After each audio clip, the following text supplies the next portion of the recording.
Bonjour et bienvenue sur Guérir et Grandir, le podcast où nous explorons ensemble les chemins de la santé holistique. Je suis Lisa, nutrithérapeute, formatrice et votre guide dans cette aventure. Mon objectif est de vous ouvrir les portes d'une compréhension plus profonde et plus authentique de l'humain et de la santé.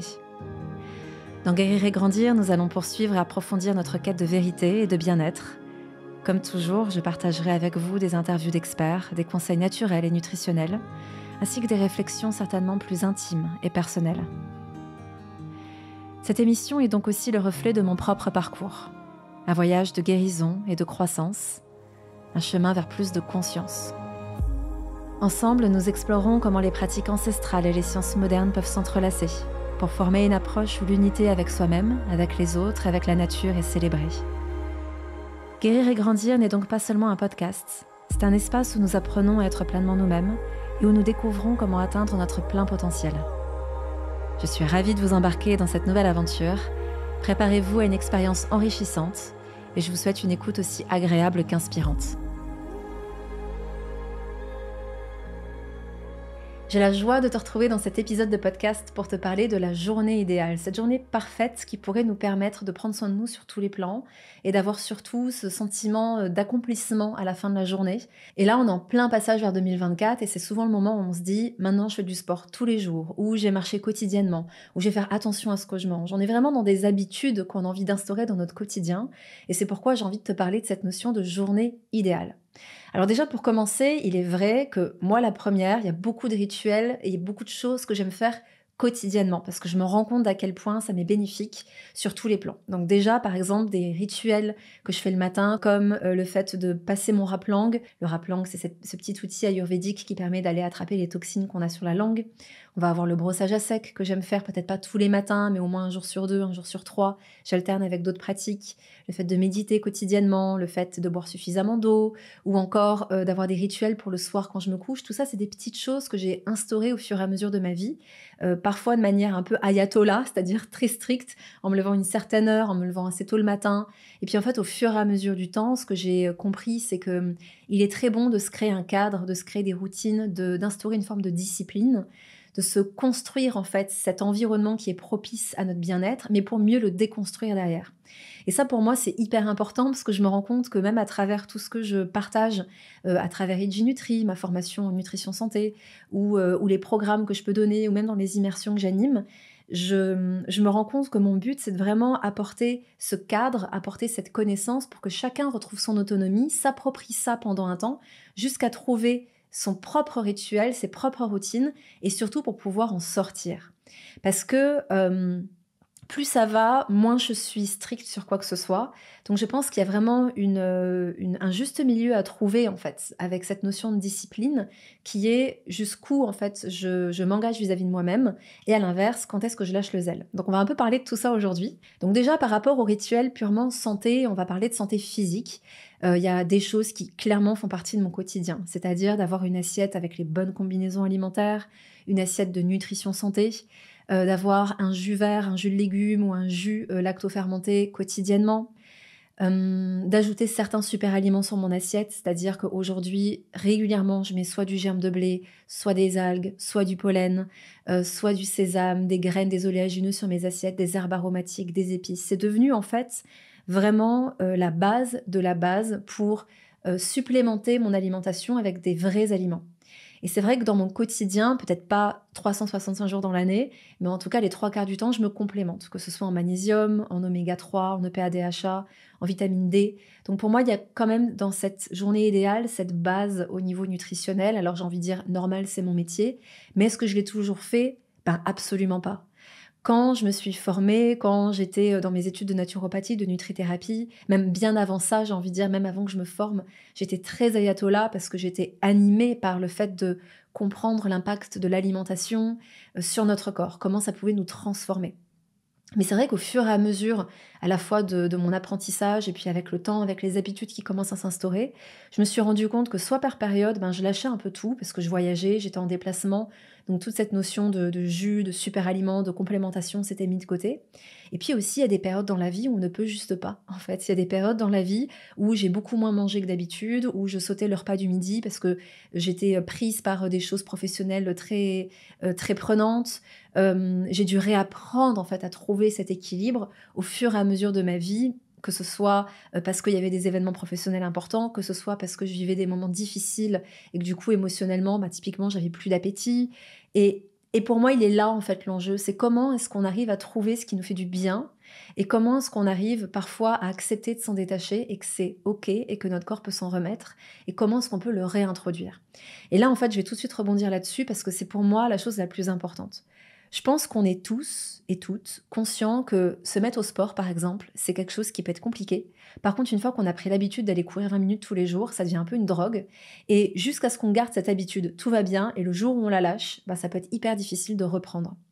Et c'est pourquoi, en fait, dans cette notion de journée idéale et de tout ce qui peut nous faire du bien pour prendre soin de notre santé, je pense que mon invitation première, en fait, est de s'observer et de prendre note de ce qu'on fait. Peut-être pas quotidiennement, si c'est pas quelque chose que tu peux mettre en place, mais au moins tous les 2, 3 jours. D'avoir un rendez-vous avec toi-même pour faire le point sur qu'est-ce que tu as fait dans ton quotidien. Parce que il y a peut-être une période de ta vie à laquelle tu penses où tu dis, purée, c'est vrai qu'à ce moment-là, quand même, que ce soit par rapport à ta peau, par rapport à ton moral, par rapport à ton énergie, par rapport à tes performances, qu'elles soient physiques ou intellectuelles, par exemple, ou par rapport à comment tu te sentais, en fait, à l'intérieur de toi, peut-être qu'il y avait quelque chose à cette époque que tu faisais, que tu ne fais plus aujourd'hui, et qui mériterait d'être réintroduite. Et donc, ce travail déjà d'observation va vraiment te permettre de trouver qu'est-ce qui, toi, te fait du bien, quel est peut-être ton impératif qui mériterait d'être réinstauré dans ton quotidien. Parallèlement à ça, il y a aussi cette notion de juste milieu, cette voie du milieu entre la discipline, la rigueur qu'on peut avoir avec soi-même en instaurant des choses quotidiennement qui nous font du bien et le lâcher-prise. Pour ma part, ma voie du milieu, c'est de passer à côté d'une habitude pendant maximum 2 jours. Si pendant 2 jours, je me sens pas de le faire pour X ou Y raison ou que j'ai pas le temps, c'est ok. Et du coup, je me libère vraiment de cette culpabilité. Et surtout, je me rends compte que même si je passe à côté de cette routine ou de cette habitude pendant 2 jours, reprendre le troisième jour, ça va. C'est pas trop difficile. C'est pas comme quand on arrête pendant 3 semaines de courir et que tout d'un coup, il faut reprendre. Maintenant, pour être un petit peu plus précise, il y a quand même des choses au niveau physique, émotionnel, mental que j'aime faire quotidiennement ou au moins plusieurs fois par semaine. Donc, nutritionnellement parlant, nutrition santé, évidemment, ce que j'enseigne au quotidien, un modèle plutôt chrononutrition, donc petit déjeuner salé, protéiné. Si tu n'as pas écouté cet épisode sur ce sujet, je t'invite à le faire, c'est le tout premier épisode de ce podcast. On va avoir toujours une assiette avec les bonnes combinaisons alimentaires, donc j'évite de mélanger produits animaux, produits céréaliers, et donc j'agrémente un maximum de super aliments sur mes assiettes, comme je le disais précédemment.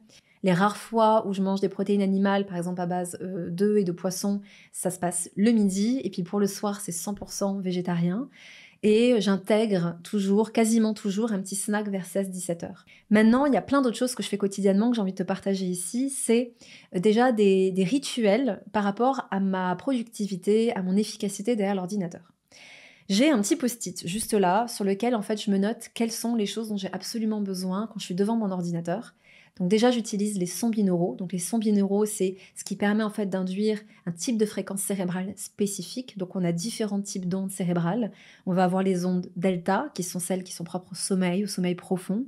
On va avoir les ondes theta qui sont celles qui sont induites par des états d'hypnose assez profondes, des états méditatifs très très très profonds.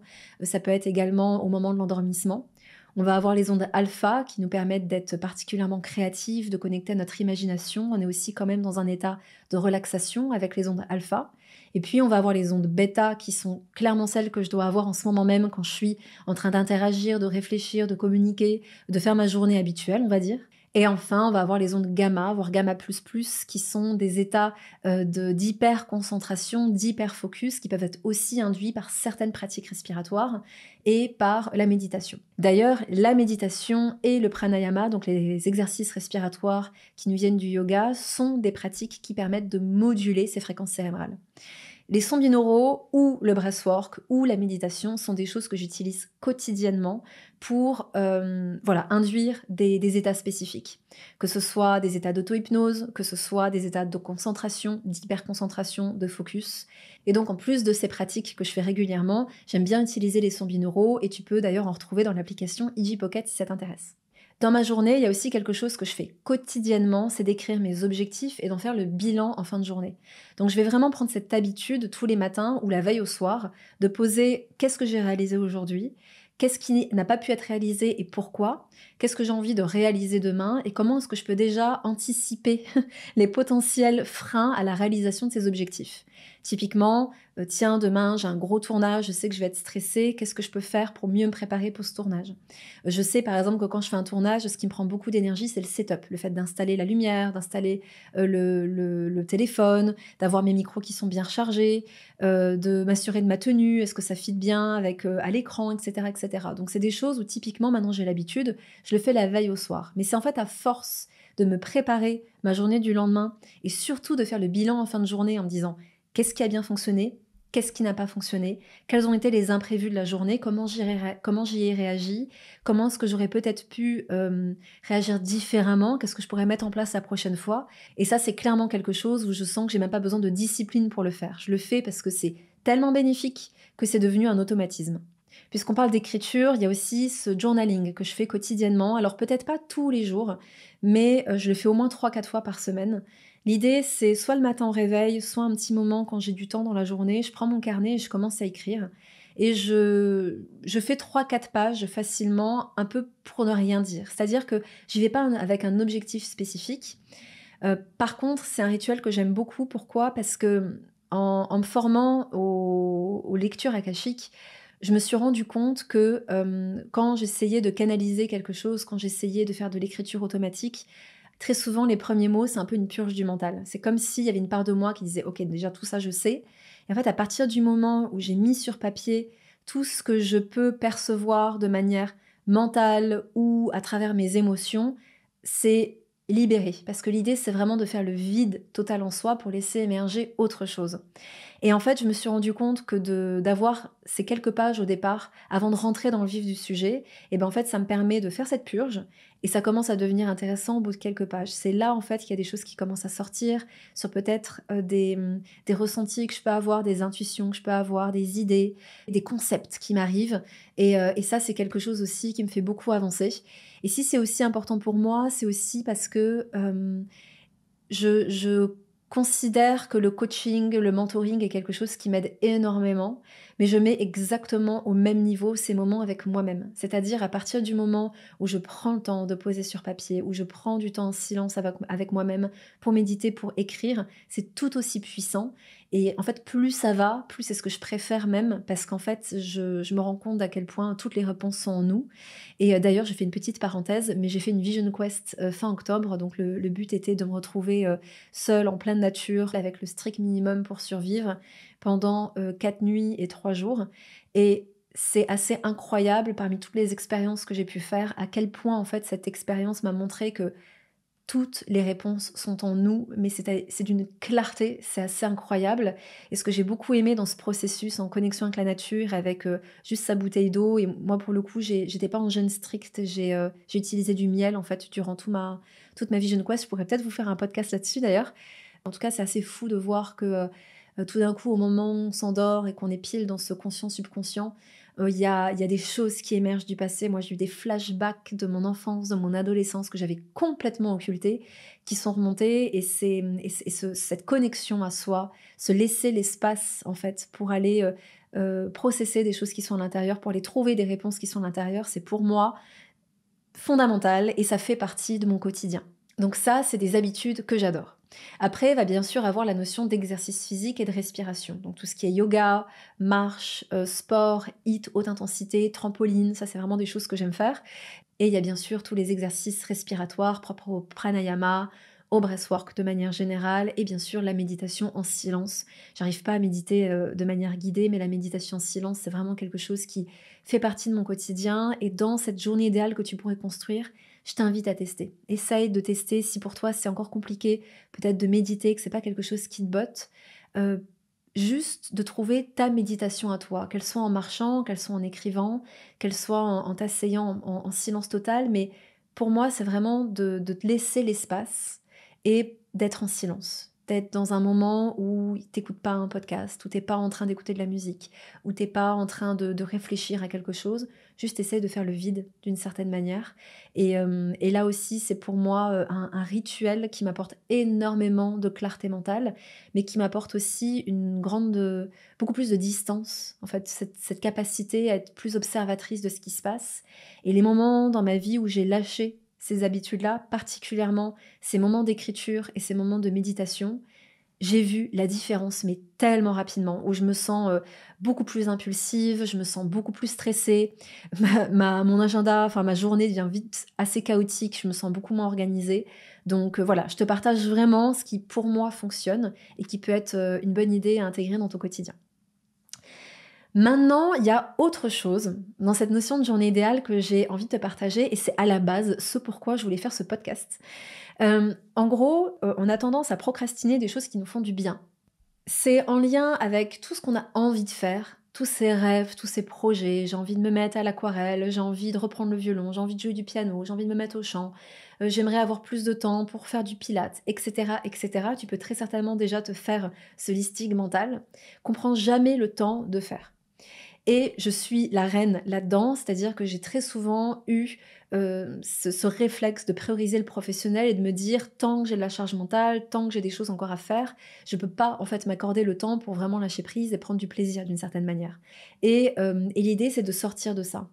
L'idée, c'est de se rendre compte que oui, on peut être dans ce moule-là, mais qu'on peut le changer, ce moule. Et c'est vrai qu'au fur et à mesure des derniers mois qui ont passé, j'ai commencé à introduire beaucoup plus ça dans mon quotidien.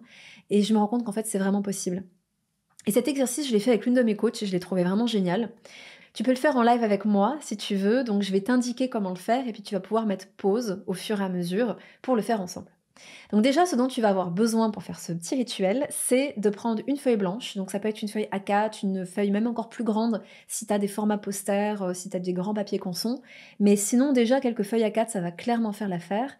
Tu prends un stylo et je vais t'inviter à écrire sur ce papier toutes les choses que tu souhaites réaliser, que tu souhaites faire et que tu dois faire. Et ici, on va surtout pas chercher à mentaliser, à se dire ah mais pour ça j'ai pas l'argent, ah mais pour ça j'ai pas le temps, ça je suis pas prête, il faudrait déjà que je commence par cette activité avant de faire ça, peut-être que ça c'est pour dans 10 ans. Là on s'en fiche. Le but c'est que tu puisses remplir au moins recto verso une page de toutes ces choses qui font partie déjà de ton quotidien. Donc on parle vraiment à la fois de tout ce qui est en lien avec ton hygiène de vie, ton alimentation, il faut que tu fasses tes courses, tu as de l'administratif à faire je sais pas, de manière hebdomadaire, tu as de la compta à faire, tu as les enfants à aller chercher. Et puis parallèlement à ça, donc tu peux bien sûr regrouper ces tâches administratives, familiales, de cuisine, de courses ensemble. Hein. L'idée, c'est pas de tout détailler. Mais par contre, tu vas aussi pouvoir ajouter, voilà, j'ai aussi des gros projets pour mon travail et ça me demande, je sais pas, de lire des études scientifiques 2 heures par semaine. Et puis à côté de ça, j'aimerais bien faire du piano, j'aimerais bien reprendre le cheval, j'aimerais bien faire des cours de danse, j'aimerais bien apprendre à jongler. Mais tout ce qui vient, que ce soit même visiter des pays, tout ce qui vient, tout ce que tu voudrais faire, tout ce que tu voudrais réaliser dans ta vie, tu mets tout ça complètement à l'arrache, tu essaies de remplir ta feuille de tous les côtés, au moins recto, idéalement recto verso, tu mets pause et on se retrouve juste après. Voilà, maintenant que tu as fait ça, tu vas pouvoir choisir des crayons de couleur ou des feutres ou des surligneurs de différentes couleurs. Et tu vas te rendre compte que dans tout ce que tu as pu écrire, il y a des catégories qui vont ressortir. C'est-à-dire que moi, typiquement, tu vois, j'ai une feuille qui du coup ressemble un petit peu à ça. Voilà. Et donc, j'ai des activités qui sont propres à la créativité, à l'aspect artistique. J'ai de l'aquarelle, j'ai le fait d'écrire davantage, j'ai la musique, j'ai le handpan, le piano, de pratiquer la sonothérapie avec mes bols en cristal. J'ai voilà, pas mal de choses autour de tout ce qui est musical, artistique. J'ai beaucoup de choses en lien aussi avec le mouvement, avec le sport, avec la marche, avec le pilate, le yoga, c'est quelque chose qui revient beaucoup. J'ai beaucoup de choses en lien avec mes pratiques spirituelles, avec le développement de mon intuition, avec des pratiques énergétiques, des lectures aussi en lien avec ces sujets-là. Il y a beaucoup de choses aussi en lien avec la nature. Je me rends compte aller à la mer, aller en forêt, aller marcher dans le parc, c'est des choses qui reviennent. Bref, il y a plusieurs thématiques. Bien sûr, il y a aussi des thématiques qui sont plus en lien avec ma vie sociale. Il y en a qui sont plus en lien avec mes projets professionnels. Mais même là, en fait, dans chaque grosse catégorie, il y a des sous-catégories. Et ça, en fait, ça me permet de me rendre compte que vraiment pour me nourrir sur tous les plans, qui est vraiment une approche qui m'est extrêmement chère, eh bien, j'ai besoin de ces thématiques dans ma vie. Et ça suffit d'attendre dans 6 mois ou dans 2 ans pour mettre ça en pratique, parce qu'il y a toujours une part de moi qui ne sera pas nourrie tant que je ne mettrai pas le plus régulièrement possible ces activités, ces thématiques dans mon quotidien. Donc c'est pourquoi, une fois que tu as été surligné et que tu as été chercher tes catégories, tu prends le temps de le faire, d'accord? Tu peux mettre pause sur cette vidéo, prends le temps de faire tes catégories et on se retrouve juste après. Maintenant que toutes ces catégories sont très claires pour toi, tu vas pouvoir prendre ton agenda et déjà mettre dans ton agenda tous tes impératifs. Donc typiquement, quand tu remplis ta semaine, il y a clairement des impératifs qui sont d'ordre professionnel, des horaires de travail, des choses à gérer avec les enfants.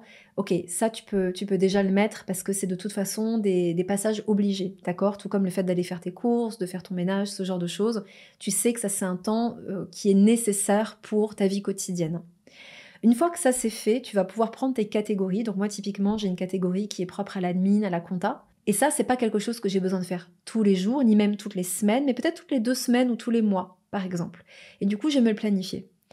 Mais il y a par contre des choses que je pourrais intégrer au moins plusieurs fois par semaine, voire tous les jours.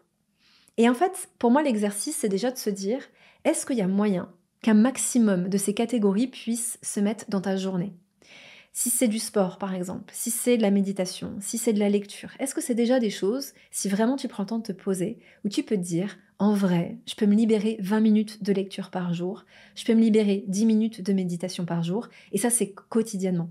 C'est que des exemples, hein, je te dis vraiment pas que c'est ce qu'il faut faire, mais va aller trouver quels sont peut-être Tu vois, moi je me suis noté faire de l'aquarelle, faire de la peinture, bah, c'est pas des choses que je fais quotidiennement, mais par contre c'est clairement quelque chose que j'ai intégré de manière régulière parce que ça me fait hyper du bien, ça me vide la tête, c'est une méditation pour moi aussi, ça me reconnecte à ma créativité, à quelque chose de très léger en fait, et ça met du beau. Et j'aime ce qui est beau, j'aime ce qui est esthétique, et ça me nourrit en fait énormément. Ça me reconnecte aussi à la petite fille que j'étais, parce que j'étais très créative, je faisais beaucoup d'art plastique, j'avais pris d'ailleurs une option art plastique quand j'étais au lycée, et voilà, ça vient me reconnecter aussi à des parts de moi. Donc dans un premier temps, tu peux déjà te faire peut-être ta journée idéale avec un maximum de catégories possibles. Donc moi, c'est quelque chose que je me suis fait. Je me suis dit, ok, j'ai une journée de 24 heures. Sur ces 24 heures, je mets 8 heures de sommeil. Si des fois je dors un peu moins, j'intègre une micro-sieste dans la journée. J'ai du temps qui est propre à ma douche, à mon alimentation. Ok, je le mets. J'essaie vraiment de ne surtout pas sous-estimer tous ces temps un peu off, tous ces entre-deux aussi qu'il y a entre le fait de passer d'une activité A à une activité B. C'est hyper important aussi de considérer ce temps-là. Et puis il y a le temps que j'alloue à mon travail, il y a du temps que j'alloue à mes activités créatives, à mes activités sportives, etc., etc. Et je me rends compte, en fait, en faisant cet exercice, je me suis rendu compte que c'était possible. Alors évidemment, on a tous des réalités différentes. C'est-à-dire qu'aujourd'hui, j'ai quand même plus de liberté qu'il y a 3 ans de ça dans mon entreprise. Je peux me permettre de travailler un peu moins.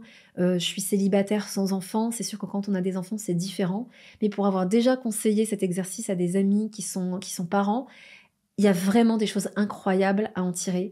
On va se rendre compte qu'il y a des choses qu'on peut intégrer et faire avec nos enfants, c'est-à-dire des activités qui pourraient toi t'animer, bah, tu peux les proposer aussi à ta famille. Tu vas voir aussi qu'il y a des choses que tu peux combiner, tu auras plus facilement ce réflexe. Tu sais, des fois, quand on est en voiture ou dans le train ou dans le métro, on vogue un petit peu sur le téléphone, on se laisse happer par les réseaux sociaux, etc.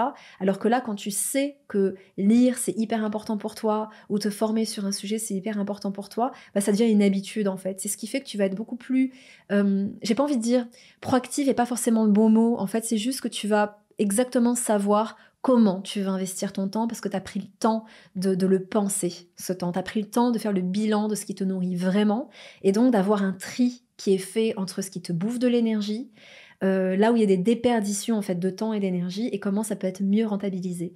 Et par exemple, attention, quand je parle de rentabiliser, ça peut aussi être de mettre du rien. Et ça, c'est quelque chose sur lequel j'insiste énormément. On a ces phases de yin, de yang, ces phases d'activité et de repos qui sont fondamentales. Notre corps le fait naturellement, jour, nuit, activité, sommeil, très bien. On va brûler des calories, on va être à fond dans le métabolisme et dans la nuit, on est plus dans la régénération, la détoxination, la détoxication. Ok, parfait. Mais on va aussi avoir ces phases qu'on peut introduire dans la journée. Si je viens de faire un podcast, eh bien, quand j'ai terminé, je renchaîne pas sur une activité. Je me mets en phase yin. je vais m'allonger 5 minutes, je vais me faire un yoga nidra, je vais aller m'asseoir près d'un arbre dans le parc, je vais juste peut-être me mettre sur mon balcon avec une petite tisane, je vais avoir un moment de pause. Et ça aussi, c'est des choses que je t'invite à intégrer. Et pour moi, ça fait partie de ma journée idéale. Donc, j'espère que cet exercice va porter ses fruits pour toi. Sache que toute cette notion de journée idéale, de rituel, de tout ce qui nous fait du bien pour prendre soin de nous sur tous les plans, pour nous nourrir sur tous les plans, c'est la base même de mon programme Energy Starter. Donc si tu as besoin d'aide par rapport à ton hygiène alimentaire, par rapport à des techniques d'auto-coaching, si tu as besoin d'avoir le meilleur des pratiques respiratoires, des pratiques même respiratoires soma ou d'autres choses, tout ça c'est dans le programme Energy Starter parce que j'ai beaucoup transmis d'informations jusqu'à présent et cette année, en 2023, j'avais envie de vraiment proposer un programme où on passe à l'action. C'est-à-dire, tu as envie d'avoir le minimum d'informations pour comprendre ce pourquoi cette activité t'est bénéfique ou non. Et ensuite, c'est vraiment d'avoir un programme à suivre pour des rituels matinaux, des rituels du soir, des pratiques d'auto-coaching, des pratiques organisationnelles, comment être plus productive, comment intégrer en fait ces choses dans ton quotidien où là tout est pensé pour toi en fait. J'ai sélectionné les meilleures pratiques en lien avec l'énergie de la saison.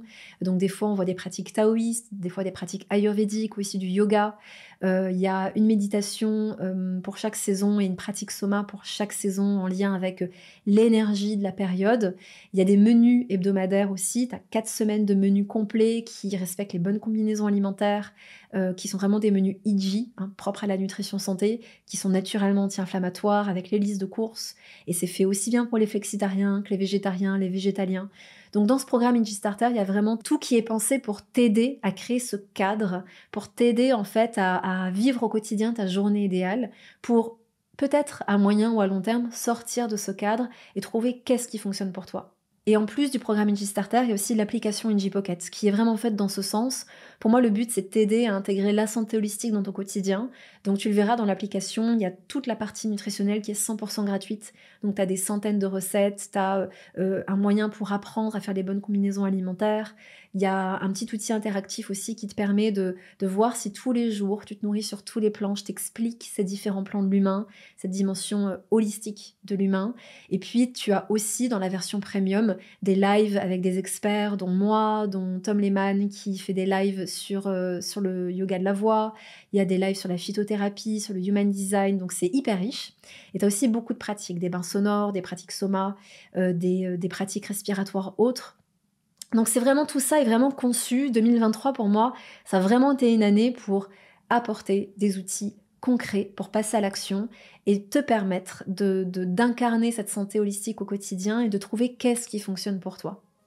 Donc voilà, j'espère que cet épisode t'a parlé. Laisse-moi un commentaire, que ce soit sur mes réseaux ou si tu es sur Spotify, tu peux aussi interagir directement avec moi et me tenir au courant de comment ça se passe par rapport à cette mise en application de la journée parfaite pour toi, pour ta santé, pour ton épanouissement. Et comme toujours, d'ici là, prends bien soin de toi.